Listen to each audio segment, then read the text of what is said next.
Hi, I'm Danny Glover, and you're watching Joburg Today.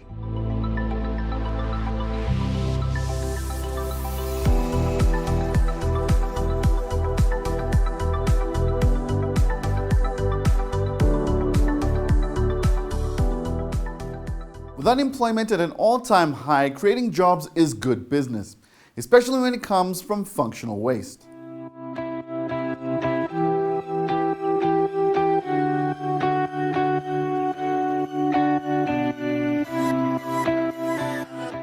The quest for a greener and cleaner environment has landed Winnie McHenry in the recycling business as an innovative response solution to waste management. I've always been a very green person.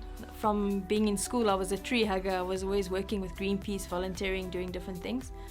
I've always had like this feeling that we need to save the planet. So what we do is we focus on trying to teach people how to look at waste differently rather than look at an actual product. But during the process of teaching them the different skills of how to use a pliers to do beading, how to cut with a mosaic cutter, how to use the scissors, we teach them how to make products during that process. So they'll learn how to make like a candle from a glass champagne bottle. We'll cut the champagne bottle in half and then we'll fill it with wax, so we teach them the candle making. So they learn how to make product during the process, but the idea for us is to teach them about how to look at waste differently and how to be an artist in that space. So that if somebody comes to you with a different kind of waste that isn't in the standard landfill arena, you can look at it and go, I can make something with this.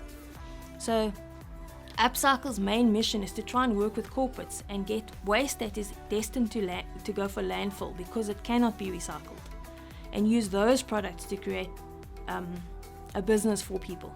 So the idea of the training is to teach you how to be creative and artistic rather than product-based. We also spoke to successful entrepreneurs that came as a result of Upcycle. I was a glass upcycler myself, cutting glass and playing around. And I realized that there was a huge potential around upcycled products, especially glass bottle materials, because it's a waste that is abundantly available.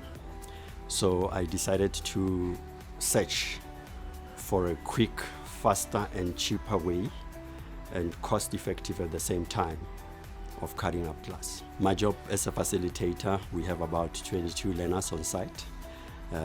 My role is to support other facilitators as well, but I'm mainly focusing on transferring skills, glass processing skills to students, from cleaning the glasses, how to remove the labels, the cutting process, the grinding and the polishing, with the whole objective of creating valuable products from upcycled glass waste material and turning them into functional and decorative items like your vases, your lights, your candle lights, the works.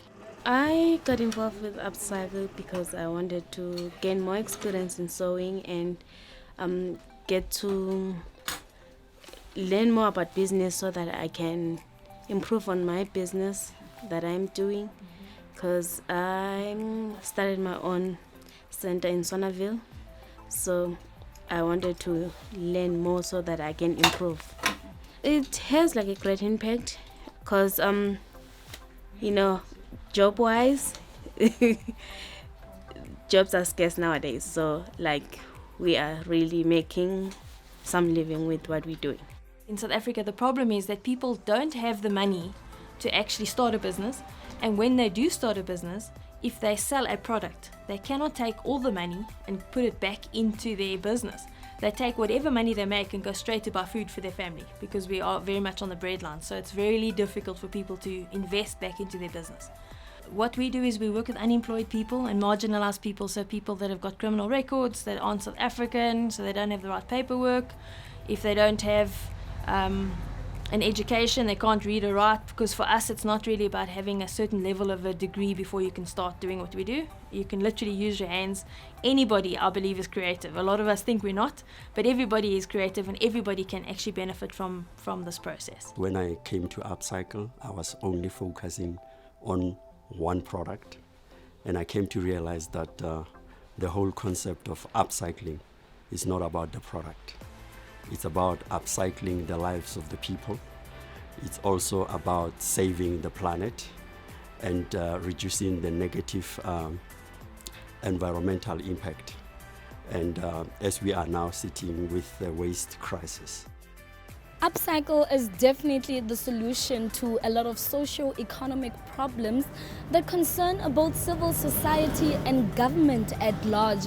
It's anyone's guess what support from the relevant stakeholders could mean for a project as crucial as this one. We truly need donations, especially the sewing machines.